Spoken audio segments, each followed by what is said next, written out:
Oi pessoal, tudo bem? Bom dia. Vamos falar da relação custo-volume-lucro um pouco? Esse assunto é recorrente dentro das controladorias das empresas, né? E é de fundamental importância para o resultado das empresas. Mas o que é a relação custo-volume-lucro? Bom, há uma relação muito estreita entre custo que a empresa tem de insumos, enfim, de matéria-prima ou materiais para revenda, no caso, dependendo do segmento da empresa, né? Enfim, o volume que ela vende e a diluição da despesa fixa. E é aí que mora, né? E é aí que reside justamente o X da questão. Muitas vezes os empresários de pequenas e médias empresas, eles se atêm muito ao faturamento e ao que lucrou no final do período, com base nos custos que ele tem para faturar. Bom, primeiro é importante colocar que custo se refere a tudo que está vinculado à produção e, portanto, à venda, correto? Uma empresa fatura o que vende e vende o que produz.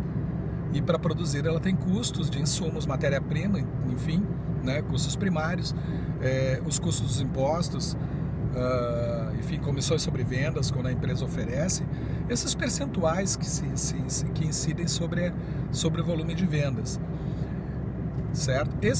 Na verdade, o que acontece? Acontece que as empresas operam hoje com um custo primário, enfim, em torno de 30% a 50% do seu faturamento. E os outros 70% a 50% que ocorre? Esses outros 50% a 70% vão cobrir justamente a despesa fixa e gerar algum lucro para a empresa. Então há um processo natural de diluição da despesa fixa na medida em que a empresa aumenta o faturamento. Por quê? Porque a despesa fixa não está vinculada à venda ou à produção. A despesa fixa ela é uma despesa que a empresa vai ter mensalmente, independente de faturar ou não. Então, quanto mais a empresa fatura, mais ela tem custo variável, né? Porque esses são percentuais sobre a venda, mas também ela tem uma diluição da despesa fixa por conta de que está faturando mais com a mesma despesa, né? Onde é que está o problema maior disso tudo nessa relação custo-volume-lucro? O problema maior está justamente no entendimento de que toda empresa que tem essa despesa fixa é representada pela sua estrutura para poder faturar, né? Então, algumas perguntas vêm ao ar. A principal delas é: até que ponto eu consigo faturar com essa estrutura que eu tenho? Até que ponto eu vou faturando a partir do qual eu tenho que colocar mais funcionários, colocar mais turno, né? Enfim, pagar hora extra para os meus funcionários para que eles possam produzir o que foi vendido. Então, há um limite para isso. Esses limites são vistos através do ponto de equilíbrio da empresa, que é baseado na margem de contribuição, que é justamente o que a empresa fatura menos o custo variável, né? O que sobra é a margem de contribuição, a margem que vai contribuir para pagar as despesas fixas e gerar o lucro. Então, o que ocorre? Com base na margem de contribuição, eu consigo calcular o meu ponto de equilíbrio, que é o ponto de zeramento entre receita e despesa. Então, na medida em que a empresa vai aumentando a sua venda, ela vai aumentando o seu nível acima do ponto de equilíbrio, e isso representa lucratividade. Ocorre que, matematicamente, a curva de ponto de equilíbrio ela é uma parábola fechada. Significa que em dado momento nós vamos ter um menos delta de variação, ou seja, nós vamos passar a ter um prejuízo na operação a partir de um faturamento tal, por conta de quê?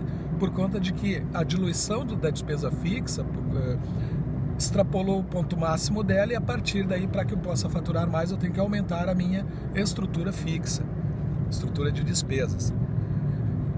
Isso não é ruim, na verdade isso é favorável, porque todas as empresas crescem galgando degraus sobre o seu ponto de equilíbrio. Nesse momento, no momento em que a empresa aumenta a sua estrutura fixa para poder faturar mais, ela aumentou um degrau a mais no ponto de equilíbrio e aumentou de tamanho efetivamente.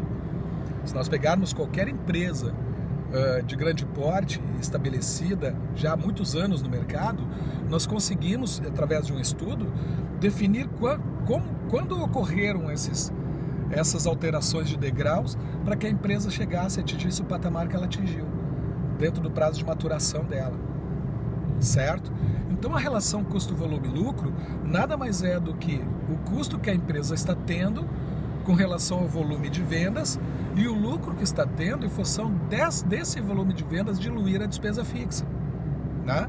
Então, o que nós buscamos dentro da controladoria é justamente achar o ponto ótimo da empresa, a partir do qual evidenciam-se os pontos de decisão.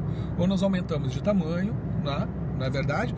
Ou nós simplesmente mantemos a lucratividade máxima permitida pelo negócio, pelo segmento que nós estamos tendo. Então é mais ou menos por aí. Por isso nas controladorias se fala tanto nessa relação custo-volume-lucro, é importantíssimo, gente. Certo? Obrigado.